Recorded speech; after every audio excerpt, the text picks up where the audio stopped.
Parcours pour cet ancien secrétaire général de la Fédération estudiantine et scolaire ivoirienne, la FESI. Guillaume Soro, qui est devenu l'étudiant le plus populaire de Côte d'Ivoire et peut-être même d'Afrique francophone.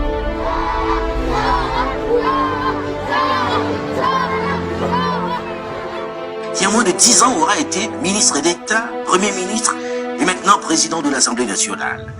Je ne dors pas. Quelquefois, je ne mange pas. Je passe mon temps à travailler pour ne pas qu'on dise demain que l'enfant de la gare de Ferké, ce petit Nyarafolo, n'a pas fait son travail. Quelle est la prochaine étape de cette ascension fulgurante? Guillaume Soro, c'est le leader.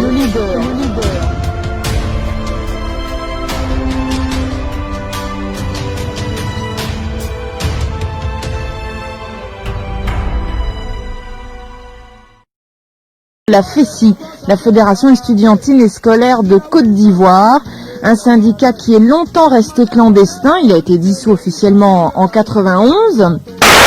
Mais nous avons fait nos clandestinités dans des quartiers populaires. Moi, on m'a recherché, n'est-ce pas, dans cette Côte d'Ivoire pendant plus d'un mois sans me retrouver. Quand Bogota prenait la tête de la FESI était effectivement dans la clandestinité. Quand la FESI a été dissoute, les anciens dirigeants de la FESI étaient en majorité partis à l'étranger. En son temps, le gouvernement avait son service de renseignement qui était beaucoup dirigé sur nous. Du moment où nous avons, selon eux, des accointances avec les hommes politiques, l'opposition. Donc nous étions constamment infiltrés par les renseignements généraux. Et lorsqu'il doit sortir, nous nous mobilisons autour de lui. Nous formons un cordon sécuritaire. Et ensemble, on faisait un mouvement sur le campus. Parce qu'on n'avait pas l'autorisation de manifester publiquement. Sinon, il y avait des représailles. Et il fallait avoir du cran, du courage pour pouvoir être à la tête d'une telle machine. La FESI était réprimée. Donc c'est dans un contexte difficile, il faut le dire, au niveau politique, au niveau social, que le camarade est arrivé à la tête de la FESI. Parce que la répression était féroce. Un policier qui réussit à mettre la main sur Soro Guillaume, c'est comme s'il avait capturé le plus grand bandit recherché par les Américains. Une période de clandestinité grave.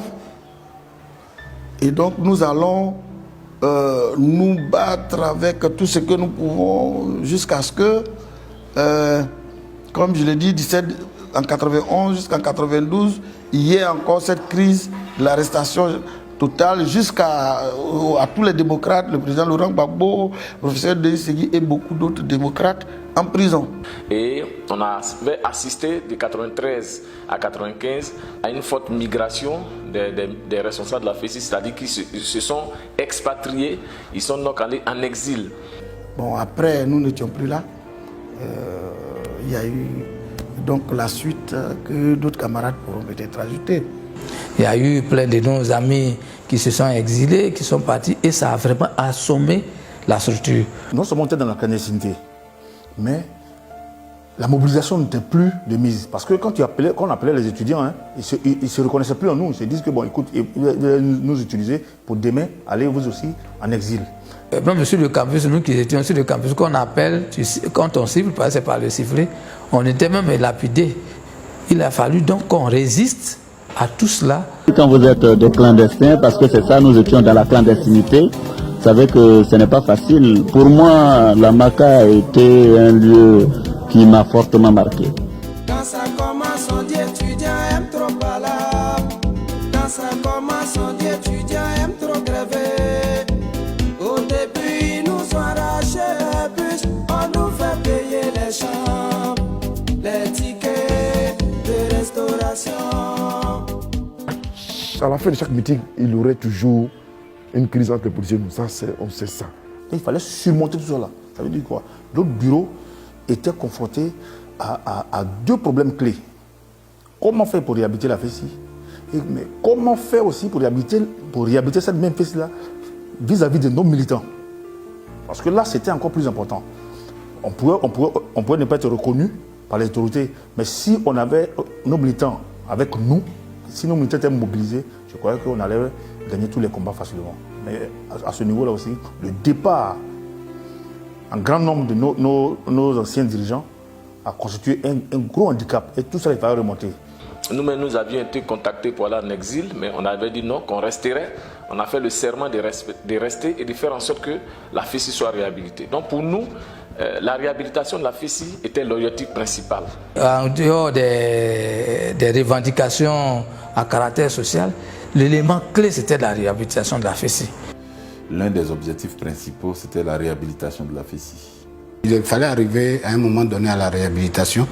Il faut reconnaître que Bogota a intégré plusieurs cellules de formation, véritablement, pour pouvoir être amené à apporter cette formation-là au reste de toute l'organisation.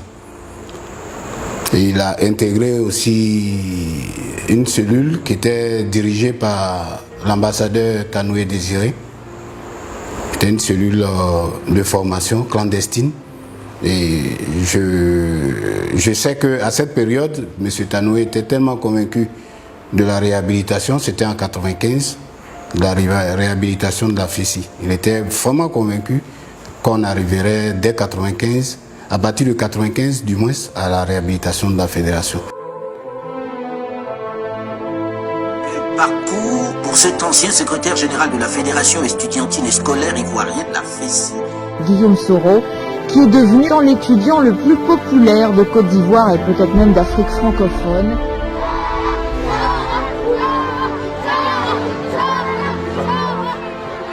Qui en moins de 10 ans aura été ministre d'État, Premier ministre et maintenant président de l'Assemblée nationale. Je ne dors pas. Quelquefois, je ne mange pas. Je passe mon temps à travailler pour ne pas qu'on dise demain que l'enfant de la gare de Ferké, ce petit Nyarafolo, n'a pas fait son travail. Quelle est la prochaine étape de cette ascension fulgurante? Guillaume Soro, c'est le leader.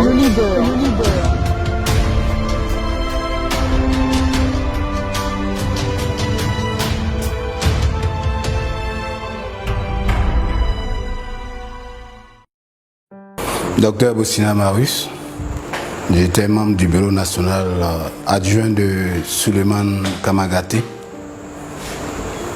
Soul to Soul, à l'information, secrétaire à l'information. Goré Sylvanus, je me connaissais plus sous le nom de général McGill. Voilà, j'étais le secrétaire à l'éducation au bureau national de la FESI, dirigé par Soro Guillaume en son temps. En avril 1995, les camarades l'ont suffisamment mentionné. Et comme Sylvanus l'a si bien dit, il fallait arriver à un moment donné à la réhabilitation. Il faut reconnaître que Bogota a intégré plusieurs cellules de formation, véritablement, pour pouvoir être amené à apporter cette formation-là au reste de toute l'organisation. À l'élection du camarade Soro Guillaume, du camarade Bogota, il y avait deux défis principaux. La mobilisation des militants, ou du moins la remobilisation des militants, et puis sortir la FESI de la clandestinité. Parce que cet instrument de lutte-là s'imposait pour les revendications, pour, coller au slogan de la FESI qui était « Il n'y aura pas d'école nouvelle sans démocratie véritable ». J'espère que je ne me trompe pas par rapport au slogan. Et donc, sous la houlette de Bogota, il fallait se battre. De 4 sessions, on s'est retrouvé en fin de mandat à toute la Côte d'Ivoire occupée par les sections de la FESI depuis les lycées, les collèges jusqu'aux universités. Et il a intégré aussi une cellule qui était dirigée par l'ambassadeur Tanoué Désiré. C'était une cellule de formation clandestine. Et je sais qu'à cette période, M. Tanoué était tellement convaincu de la réhabilitation, c'était en 1995, de la réhabilitation de la FESI. Il était vraiment convaincu qu'on arriverait dès 1995 à partir de 95 du moins, à la réhabilitation de la fédération. Donc je tenais à répéter pour dire que Bogota a intégré beaucoup de cellules de formation pour arriver aujourd'hui pratiquement là où il est. Et quand la réhabilitation est arrivée, il fallait progressivement intégrer les lycées et collèges. Au début, on était d'abord accroché aux universités. Il y avait les 4 sections d'Abidjan, les cités universitaires, et puis un peu l'université de Bouaké. Donc il fallait progressivement implanter les sections de la FESI pour arriver à sa réhabilitation. Je profite pour raconter une anecdote. Quand on était en prison en 1996, Bogota se permettait d'exiger des formations en prison. Et voilà, il a été le premier à commencer la formation des étudiants en prison parce qu'au début on était 4. D'abord on était 3 qui avaient été condamnés, Picasse, Blé Goudé et moi. Kabaraté Souleymane, lui, il avait été libéré. Et après, quand Soro nous a rejoint, on était 4. Mais en temps, on avait attrapé des étudiants injustement. Là.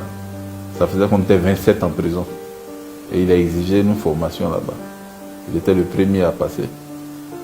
Le deuxième, je crois, c'était Blé Goudé. Et mon tour arrivait, il a tout fait pour tomber malade. Ça m'énervait, j'ai dit, mais on est en prison, c'est qu'elle a fait des formations encore venir par. Donc pour dire qu'effectivement, il a insisté sur la formation pour que ceux qui étaient là-bas en prison, ayant été convaincus de la lutte qu'on mène, une fois sortis, ils allaient aller l'implémenter. Voilà, juste pour dire que c'est sur la formation, c'est sur l'encadrement qui s'est appuyé pour que la FESI puisse renaître dans le cœur des étudiants et autres. Voilà, c'est comme ça qu'on va aller à la réhabilitation qui s'est imposée au pouvoir, puisque dans toutes nos négociations, on voyait que la FESI mobilisait. La FESI mobilisait. Et donc il n'y avait pas de choix que d'aller à la reconnaissance de ce syndicat-là, que toutes les autorités fuyaient la journée, mais recevaient la nuit. Voilà, c'est la journée on est dissous, mais quand il s'agit de discuter des problèmes de l'université, il y a trop de rencontres nocturnes qu'on a eues avec les autorités de ce pays. Voilà, donc je pense que la réhabilitation de la FESI s'est imposée.